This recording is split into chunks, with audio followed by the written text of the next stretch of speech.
है पूरे देश में हमारे जो 10 फरवरी है इसको दलहन दिवस के रूप में मनाया जाता है। और कोई भी जो दिवस मनाया जाता है उसका उद्देश्य ये होता है कि हम इस बात का विचार करें, मंथन करें कि हम दलहन के उत्पादन को, दलहन में हमारी जो आत्मनिर्भरता है उसको बढ़ाएं। हमारे पास खाद्यान्न का पर्याप्त भंडार है, लेकिन दालों की अपन बीच में देखते हैं कई बार क्राइसिस हो जाती है, उत्पादन कम होता है या उत्पादन कम होने के साथ साथ कोई रोग लग जाता, बीमारी लग जाती। और वैसे भी जितना हमारा जो पॉपुलेशन है, जनसंख्या है, उसके हिसाब से दालों की हमें बहुत आवश्यकता है। जो डॉक्टर्स है वो बताते हैं कि जितना हमारे शरीर का वजन है उसका 1% हमें प्रोटीन खाना चाहिए। और हमारी जो प्रोटीन का मुख्य स्रोत है वो दालें हैं। नमस्कार। जो हमारे प्रोटीन का जो मुख्य स्रोत है वो दालें हैं। तो दालों का हमें हमारे भोजन में निश्चित रूप से समावेश करना चाहिए। और समावेश तभी होगा हर व्यक्ति को जब तक हम दालों का उत्पादन अच्छा नहीं करेंगे।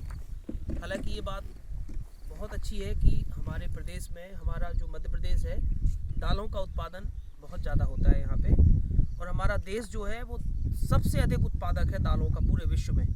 लेकिन सबसे बड़े उपभोक्ता भी अपन ही, सबसे ज़्यादा दालें भी हम खाते हैं, क्योंकि हमारे यहाँ जो हमारी जो डाइट है उसमें हम वेजिटेरियन डाइट ज़्यादा हमारे यहाँ है, मतलब शाकाहारी भोजन हम ज़्यादा करते हैं। तो शाकाहार में हमारी दालों का विशेष महत्व है।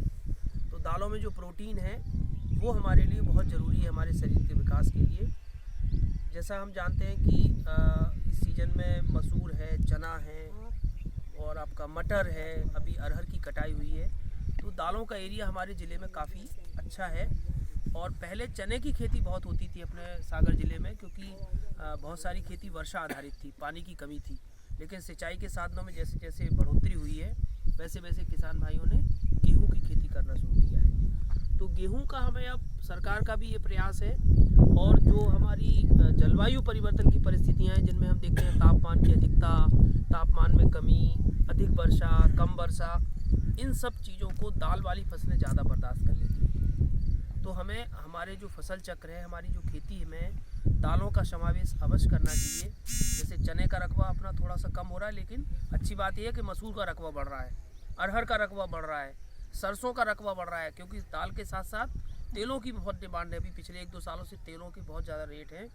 और आज के पेपर में ही हमने देखा कि जो लोग सोयाबीन का तेल ज़्यादा प्रेफर करते थे, अब सोयाबीन की जगह दूसरे तेलों को, जैसे मूंगफली का तेल है या सरसों का तेल है, इसकी डिमांड बढ़ती जा रही है। तो दालों का भी हमें बराबर और तेल वाली फसलों को भी बराबर से अपने फसल चक्र में लेना है। हालांकि अभी जगह जगह आप देखते हैं थोड़ी थोड़ी मात्रा में सबने किसी ने अलसी लगाई हुई है, किसी ने सरसों लगाई हुई है। इस प्रकार से हम डाइवर्सिफाइड फार्मिंग अगर करते हैं, थोड़ी थोड़ी सारी फसलें लगाते हैं, तो हमारी रिस्क कम हो जाती है। और हमें उसी जगह से जहां हम सिंगल क्रॉप लगाए हुए हैं, मोनोक्रॉप लगाए हुए हैं, वहां हमें अलग अलग फसलें होने की वजह से हमारा जोखिम कम हो जाता है। सोयाबीन क्यों कम हो गया? क्योंकि हमारा मोनोक्रॉपिंग था। जहां तक हमारी नज़र जाती थी सोयाबीन दिखता था हमें। परिस्थितियां कुछ विपरीत हुई, मिट्टी से भी समस्या आई, जलवायु की भी समस्या आई, पानी की भी समस्या आई, किस्मों की जो रोग प्रतिरोधक क्षमता थी उसमें भी कमी आई, और सोयाबीन का रकबा एकदम धीरे धीरे कम होता गया। तो हमें एक फसल पर निर्भर नहीं रहना है। आज जो दलहन दिवस का कार्यक्रम है, इसमें हम सबको ये संकल्प लेना है कि हमें और हमारे से जुड़े जो भी किसान भाई हैं, उस सब इस बात का कि जहाँ जो दाल की फसल हो सकती है, जो हमारे पास जितना पानी है, जो संसाधन है, उसके हिसाब से। क्योंकि अभी हम देखते हैं चना की नई नई वैरायटी हमारी आ गई है। जैसे JG-24 एक नई वैरायटी आई है हमारे जवाहरलाल नेहरू कृषि विश्वविद्यालय की। ये वैरायटी की हाइट ज़्यादा है। तो हाइट ज़्यादा क्यों रखी गई? जिससे हम हार्वेस्टर से कटवा सकें। क्योंकि जब हम कटाई करते हैं तो उस समय हमारे पास मजदूरों की समस्या होती है कटाई के लिए। तो ये वैरायटी का करैक्टर ही ऐसा बनाया गया कि उसकी हाइट इतनी है कि उसको हार्वेस्टर से हम काट सकते हैं। तो ये एक अच्छी बात है। मसूर की एक नई वैरायटी आई है L4727, उसकी भी हाइट ज़्यादा है। पिछले साल हमने हमारे फार्म पे ही उसको हार्वेस्टर से कटवाया था। थोड़ा सा नुकसान ये हुआ था कि मिट्टी आई थी उसमें, लेकिन हमारा श्रम तो बच गया था। हम जो हमारे मजदूरों की समस्या, उसी समय हमारा लहसुन खुद रहा है, उसी समय प्याज खुद रही है, उसी समय मसूर की उखड़ने का काम हो रहा है। तो मजदूरों की जो क्राइसिस थी उससे बचने में हमें काफ़ी मदद मिली। इसी तरह जो आपका नई वैरायटी जैसे लेट के लिए, जैसे अभी बात हो रही थी आपका RBG 203 है, JG 14 है, ये लेट सोन कंडीशन के लिए है।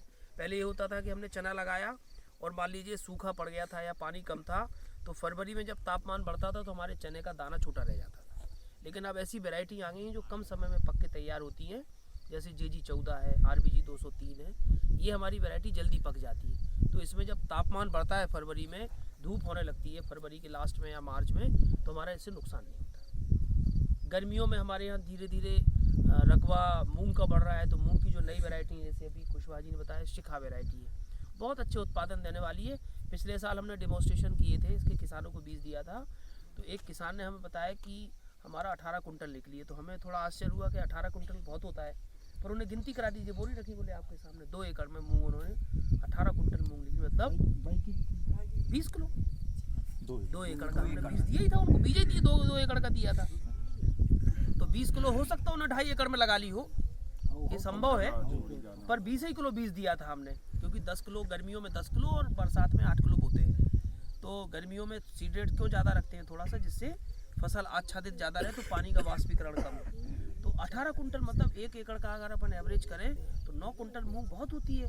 अगर हमने सोसाइटी मैंने खरीदी केंद्र में बेची, करीब 7,000 रुपये रेट था, 7,700 रुपये, 7,000 भी अपन मान लो तो 9 कुंटल का 63,000 रुपये। एक सीजन में हमें 2 महीने की तो क्रॉप है हमारी मूंग की, 60 से 70 दिन में मूंग की फसल कट जाती है। एक और नई वैरायटी आई है विराट, वो वैरायटी बिल्कुल एग्जैक्ट 55 से 60 दिन में कट जाती है। मतलब जैसी हमारी आवश्यकता है, अनुसंधान भी वैसा हो रहा है कि गर्मी पड़ेगी, पानी की कमी होगी तो जल्दी पकने वाली। अब 50 दिन में कोई वैरायटी पक रही है, तो इससे और कब 40 दिन में थोड़ी कोई पकने वाली वैरायटी मिलेगी। तो एक नई वैरायटी IPM 2-3 है, वो भी नई वैरायटी है। और ये सारी वैरायटी जो मैं आपको बता रहा हूँ, ये सब पीला मोजेक प्रतिरोधी है, इसमें पीला मोजेक नहीं आता बिल्कुल भी। या चने की जैसे आपका RBG 202, RBG 203, RBG 204 भी आ गई नई variety, JG 36, JG 24, JG 12, JG 14, JG 16, ये आपका ये जाकी 92-18, ये सब वैरायटी उकटा निरोधी है। एक बीमारी जरूर आती है चने में, जहाँ पे सोयाबीन ज़्यादा लगता है या सोयाबीन के बाद हम चना लेते हैं, तो राइजोक्टोनिया रूट रॉट बीमारी लगती है। अभी तो ये चना बहुत अच्छा है, जब पानी की कमी होती है फरवरी के आखिरी में मार्च में, तो ये पीला पड़ के भूसे के कलर का, माने भूसे जैसा पीला पड़ के सूखता है।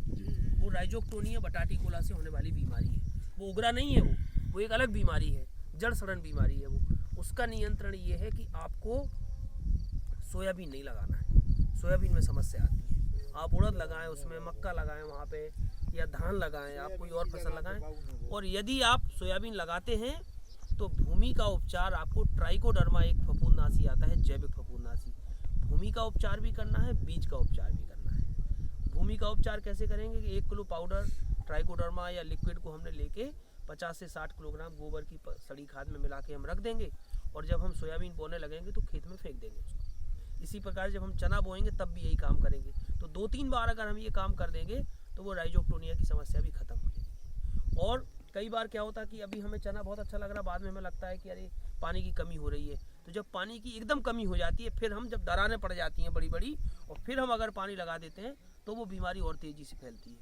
तो अगर आपको ऐसा समझ में आ रहा है कि हाँ हमारे खेत में तो नमी की कमी हो जाएगी, तो फूल आने के ठीक बाद जब फलियाँ लगने लगें, शुरुआत हो फलियों की, उसी समय पानी लगा देना चाहिए। एकदम जब 100% जो है क्या है, बाद में कर लेंगे, एकदम जब सूख जाए खेत फिर पानी नहीं लगाना चाहिए। यही बरसात में होता है सोयाबीन में। अपन सोचते हैं कि अरे अभी बरस रहा, जब अपने को लगता है कि पौधे एकदम मुरझाने लगे हैं, फिर सिंचाई करते हैं, वो नुकसान करता है। अगर आपको ऐसा लग रहा है तो आप पानी लगा दो, भरी बरस जाएगा तो कोई नुकसान नहीं होगा। तो ये सब चीज़ों को हम ध्यान में रख के, और अगर मान लीजिए आप कभी पाले की समस्या आती है तो उसके लिए अच्छा है कि हम सरसों की इंटरक्रॉपिंग करें। इसमें हम ट्रैक्टर हमारा जो 9 टाइन वाला है, लास्ट वाले टाइन में हम पटिया फंसा के DAP के साथ मिक्स करके या NP के साथ मिक्स करके हम राई डाल दें उसमें सरसों। तो इधर से 8 लाइन जाएंगी चने की, उधर से 1 लाइन जाएगी सरसों की। जब ट्रैक्टर मुड़ेगा तो सरसों की 2 लाइन हो जाएंगी और चने की 8 लाइन रहेंगी। तो इस तरह से 8:2 में हम करेंगे तो चने को कोई नुकसान नहीं होगा। और जो 2 लाइन सरसों की हैं वो हमारी फसल की पाले से सुरक्षा करेगी, क्योंकि सरसों हुई, गोभी हुआ, प्याज हुई, लहसुन हुई, इसको पाला नहीं लगता, इसके अंदर सल्फर की मात्रा होती है। और कभी पाले का नुकसान हो, जैसे मान लीजिए हमने अभी अरहर लगाई थी, हमारे यहाँ भी अरहर लगी थी और बीज निगम में भी लगी थी। हमारा ऐसा है कि ये रोड के इस तरफ बीज निगम है, रोड के इस तरफ हमारा है, इस तरफ हमारी अरहर लगी थी, उस तरफ उनकी अरहर लगी थी। हमने उसमें दो बार हमने उसमें सल्फर का स्प्रे किया। जैसे टेम्परेचर डाउन हुआ, फोरकास्टिंग आई कि ठंडी हवाएं चलेंगी, बारिश की संभावना, हमने तुरंत 7 आदमी लगा के सल्फर का स्प्रे कराया 4 एकड़ में, क्योंकि अरहर थोड़ी बड़ी थी, दिक्कत हो रही थी। 80% वाला सल्फर वही हमने कराया है ना, उसी ठंड के समय। हाँ, और वो उन लोगों ने नहीं कराया। हमारे में मुश्किल से 5 से 8% का नुकसान हुआ, उनका 30% नुकसान हो गया पाले से। तो 2 बार स्प्रे कराया हमने, 2 बार टेम्परेचर डाउन हुआ, जब एकदम ठंड पड़ गई, हमने अरहर को बचाना है, क्योंकि अगर ये पाला लग गया तो फिर ये किसी काम की नहीं रहेगी। तो उससे हमारा नुकसान तो हुआ। देखो भाई, एक्सट्रीम ठंड पड़ेगी, टेम्परेचर डाउन होगा, बारिश होगी, तो थोड़ा बहुत नुकसान तो होगा, लेकिन अगर 5% 7% नुकसान हुआ तो कोई नुकसान नहीं है वो। लेकिन जहाँ 30% नुकसान हमारा हो रहा था, क्योंकि हमारा तो बीज है, वो 16,000 रुपये कुंटल बिकना है, 5,000 रुपये बाजार में थोड़ी बेचना है हमें। तो हमारा अगर 30% हो जाता तो हमारा तो 1 लाख का नुकसान हो रहा था। तो आप पैकेज ऑफ प्रैक्टिस जो भी बताई जाती है, जो भी अब आजकल तो यूट्यूब चैनल, पेपर, समाचार, सब जगह हर चीज़ अवेलेबल है। आपको अब ये ज़रूरत नहीं है कि किसी से पता नहीं, जानकारी नहीं मिली या पता नहीं है। हर चीज़ की फोरकास्टिंग, जैसे अभी आज जो ठंड चल रही है, अब ठंडी हवा चल रही है, परसों उसकी फोरकास्टिंग आ गई थी कि जो है ठंडी हवाएं चलेगी, मौसम बिगड़ेगा, हो सकता बारिश हो जाए, पर अपने यहाँ तो नहीं हुई। दिल्ली में बारिश हुई और उधर कुछ उत्तर भारत में कहीं कहीं बारिश हुई। तो हमारे पास फोरकास्टिंग है, तो हम उसका उपयोग करके, और फसल चक्र में मतलब एक तो दलहनी फसल हमारी होनी चाहिए। साल भर में अगर हम 3 फसलें ले रहे हैं तो आपको एक फसल तो हाँ उड़द, मूंग, चना जो भी है वो आपको लेनी है। सोयाबीन दलहनी जरूर है, लेकिन वो तिलहनी फसल है, क्योंकि मेन उसका जो तेल के रूप में अपन उसका उपयोग करते हैं, जरूर वो दलहनी 2 बीज पत्र वाली है, लेकिन वो तेल वाली है, उसको समावेश अलग है उसका। अब जैसे मूंग, जिनके पास पानी है, गर्मियों में मूंग एक तीसरी अगर फसल किसी ने ले ली तो समझो उसका खेती का असली फ़ायदा वो तीसरी फसल से ही होना है। बरसात की जो फसल है उतना फ़ायदा दे नहीं रही है। ठंड में क्या है कि उत्पादन तो मिल रहा है, लेकिन लागत भी हो रही है। लेकिन जो तीसरी फसल है वो हमारी नेट प्रॉफिट पे पूरी क्रॉपिंग सीक्वेंस में, तो आपको तीसरी फसल के रूप में आपको, जैसे उड़द है, उड़द भी आप बो सकते हैं अभी गर्मियों में, अगर पानी है आपके पास तो। मूंग नहीं लगाना, उड़द लगा सकते हैं। उड़द तो अभी लगाना चाहिए, 15 फरवरी से 5 मार्च के बीच में उड़द की बोनी कर देना चाहिए, या मार्च में अगर आपको करना है तो फिर मार्च में फिर आप उड़द ना बोके फिर मूंग बोएं, क्योंकि जब हल्की सी गर्मी होने लगे तब मूंग की बोनी करना चाहिए, ऐसा साइंस यही कहती है। फिर तो अपन अभी भी बो देंगे तो अभी भी जम आएगी। और सोयाबीन का जिनके पास बीज नहीं है, महंगा बीज खरीदने से अच्छा है कि 2 किलो केवल, बहुत ज़्यादा नहीं, 2 किलो बीज आप इतना पानी की व्यवस्था करके 2 किलो सोयाबीन बो, जिससे आपका 50 किलो 1 कुंटल हो जाए, तो आप उसको 3-4 एकड़ में बो सकते। अभी तुरंत हाँ, वो डार्विन्स पीरियड 15 दिन का, 15 दिन उसके वजह से। हाँ, जैसे आप सोयाबीन काटेंगे ना, ये दाल वाली फसलों का 15 दिन रहता है। सोयाबीन की कटाई करेंगे आप, इसलिए जल्दी बोने की बात कर रहे हैं ना, क्योंकि गर्मियों में जो फसल आप सोयाबीन की बोएंगे वो 10 दिन लेट आती है।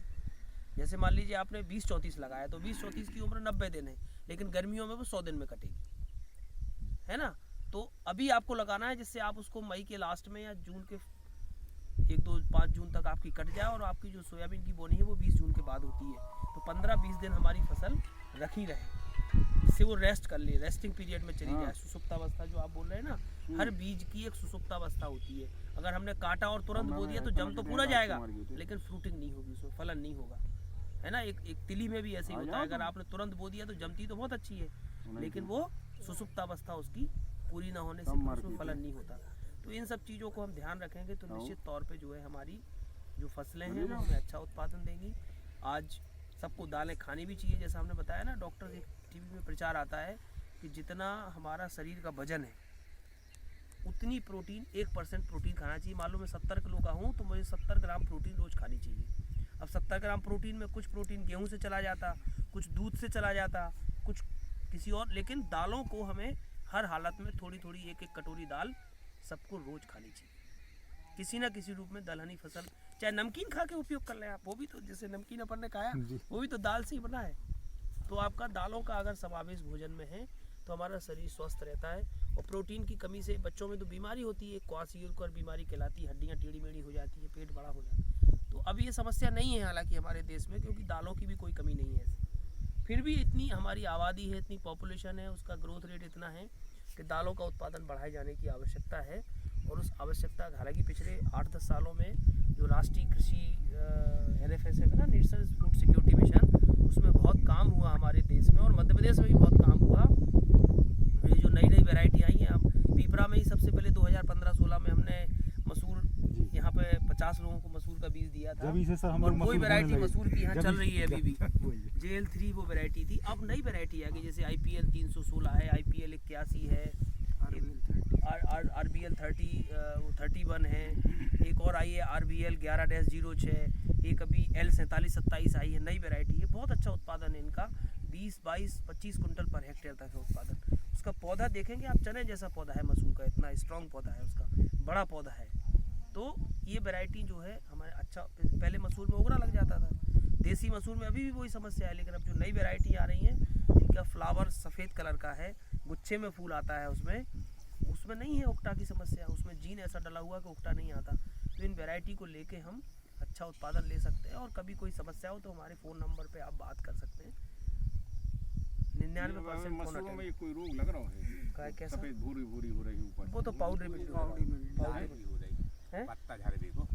हाँ, वो भूरी पाउडर, टाइप। डॉक्टर साहब यहाँ एक मसूर में लास्ट में जब होते हैं बिल्कुल लाल पत्ते हो जाते हैं। नहीं तो वो रस्ट तो नहीं आता है। हाँ, चुर्र का सा लगता हाँ, है। रस्ट आती है, पत्तियों पे स्पॉट भी रहते हैं और रेडिश कलर की हो जाती है, वो रस्ट बीमारी है। उससे बचने के लिए आप कोई भी ये कार्बेंडाजिम मैनकोजेब है, या टेबुकोनाजोल है, या टेबू प्लस सल्फर है, किसी का भी स्प्रे कर सकते हैं आप। टेबुकोनाजोल प्लस सल्फर है, उसका स्प्रे कर सकते हैं। वो तो जब आथे मसूर जब ही लगा था। हाँ, आ जाती है, नहीं पूरी फ्रूटिंग हो जाती है। हाँ, तो फ्रूटिंग के टाइम पे ही वो बीमारी आती है। तो आप देखते रहे, शुरुआत जैसे ही हो तुरंत स्प्रे कर दें, समस्या खत्म हो जाए। हम लोग समझते नहीं तो उससे हैं दाना छोटा हो जाता है। कि उगरा है। आ रही है जी, नहीं। आ रही है, उमड़ एकदम लाल लाल आती है बीमारी आती है वही हम लोग समझते कि आ रही है जी, नहीं, और नहीं, वो एकदम रस्ट लाल पड़ जाती है, एकदम मसूर में रस्ट की प्रॉब्लम है, उकटा आती है। है। सूख जाता, दाना छोटा हो जाता है। हाँ हाँ, दाना छोटा हो सर 80% इसमें सल्फर में फंगीसाइड भी रहती है। नहीं, देखो सल्फर 2 रूपों में आता है। हालांकि अभी मुझे एक व्यापारी ने बताया कि 90% वाला भी वेटेबल सल्फर आ गया है। सल्फर 2 तरह का आता है, एक तो वेटेबल सल्फर आता 80% और एक आता एलिमेंटल सल्फर 90%। अगर सल्फर की कमी है खेत में, सल्फर की, जैसे दाल वाली फसलों को सल्फर की आवश्यकता है, ऊपर की जो पत्तियां हैं वो पीली होती हैं सल्फर की कमी से।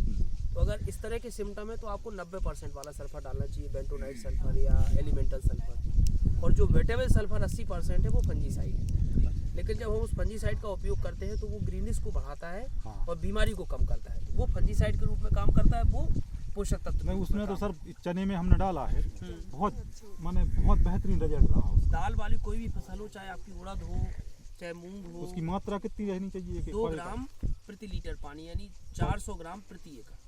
अच्छा, तो हमने थोड़ा सा ज़्यादा डाला था। 500 ग्राम मान लो। 500 ग्राम रिकमेंड 500, एक्चुअली 400-500 ग्राम, 1 किलो रिकमेंड नहीं। 1 किलो नहीं है, 400 ग्राम का। लेकिन कई लोगों ने बहुत ज़्यादा इधर, नहीं, हमने तो डलवाया, इनने तो डाल दिया। यही डाला था। अब बात भी हुई थी हमारी, आपसे फोन पे बात भी हुई थी। बाकी रिजल्टों को सही रहा है, कोई दिक्कत नहीं रही नहीं, है। नुकसान नहीं है, हाई कंसंट्रेशन नहीं हुआ हाँ। उसका, लेकिन 2-2.5 ग्राम से ज़्यादा नहीं डालना चाहिए। मगर जहाँ ज़्यादा पड़ गया एकदम पंप की एकदम डायरेक्ट फुहार, तो उते की कलगी सूख गई? नहीं सूखी नहीं है, और उते इतनी मोटी हो गई जम से वहाँ, और उते ही से फिर उसने ब्रांचेस नहीं, चालू नहीं, कर दी। वो इतनी ज़्यादा ब्रांचेस निकाली उन्हें, और घने का इतने ज़्यादा फूल लग गए कि क्या बताएं। ज़्यादा नहीं, 2 ग्राम 2.5 ग्राम पर्याप्त, इससे ज़्यादा नहीं। हाई कंसंट्रेशन का मतलब उसका बहुत ज़्यादा उपयोग नहीं है। जैसे वो मान तो लीजिए वेस्टेज ही गई। वेस्टेज। तो और कोई मन में शंका हो तो ठीक, नहीं तो अपन चने के खेत में चल के फोटो ले लें, और जो जिसका भी नाम रह गया हो वो हमारे वेस्ट हाँ, निकाल बाद में भी 2-3 लोग आए। हम तो कर दे। नहीं, क्या चाहिए? सास किया। फिलहाल नहीं, आपकी चर्चा भाई चाचा